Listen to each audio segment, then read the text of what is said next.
Welcome back to Smith Coding and Design. So long story short, I've moved cross country from Texas to Maryland.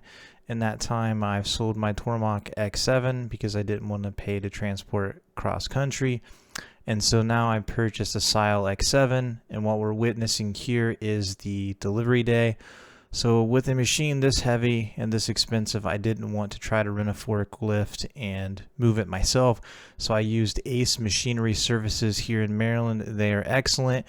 The crate was delivered to them. They removed it from the SYIL truck, put it on a rollback, which you're seeing here, and that's how they delivered it to my house. So they're extending the bed, and then they're going to use the forklift to essentially pick up the crate and then move it off the truck, and then go ahead and guide the forklift with the crate down my driveway and to my garage.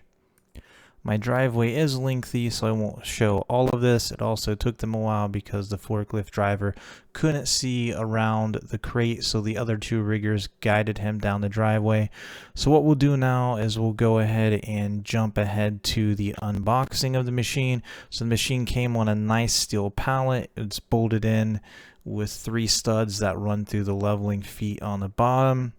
Again, it was packaged nicely. There's the foil coming off. Everything's nice and shrink wrapped.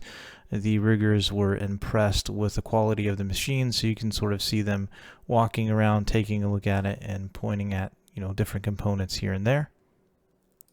All right, here's where the nerve-wracking part begins. They're just lifting the machine up high enough to clear the studs that are on the underneath side, going from the bottom of the steel pallet up through the leveling feet. And so what they do is they lift the machine up high enough to clear those, then they slide the pallet out and then lower the machine sort of as close to the ground as they could get. I'll note here that all of the studs were securely bolted, so there was nothing loose on the pallet where the machine could have been damaged in transport, and there was no damage to the machine that I could see upon delivery. All right, so here again, they lower the machine as close to the ground as they can get it, and then they slowly proceed to move the machine into my garage.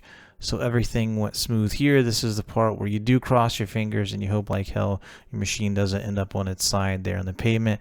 Luckily, everything went well. This is my shop. It's a work in progress. It's a 20-foot by 20-foot building.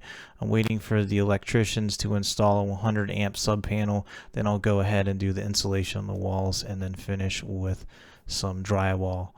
So that's really it for moving the machine into the garage. So what we'll do now is just a walk around of the machine. So here is the inside of the machine as delivered. Everything is coated in grease to keep it from rusting. You'll notice I do need to install the way covers. There is some red strapping material just to hold everything in place. There's the tool setter. So here in a week or two, I'll go ahead and get around to that. Here's the LNC controller. I did go with the single phase LNC because it saved me around $5,000 if you were to include the cost of the rotary phase converter, maybe more if you were to include a cost of an electrician. I figured I will use the savings to buy a 4th axis down the road.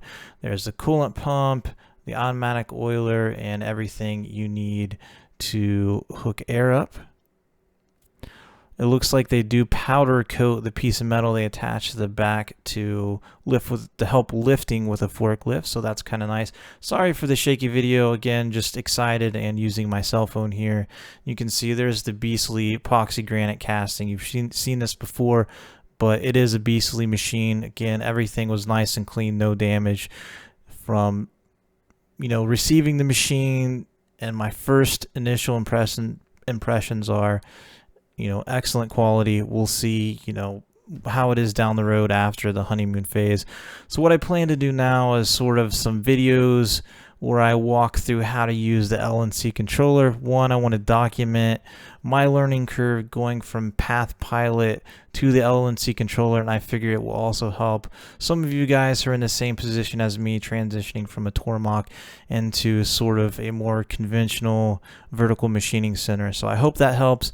Maybe we'll make some widgets and do some cool videos. Thanks for tuning in, and I will see you guys down the road.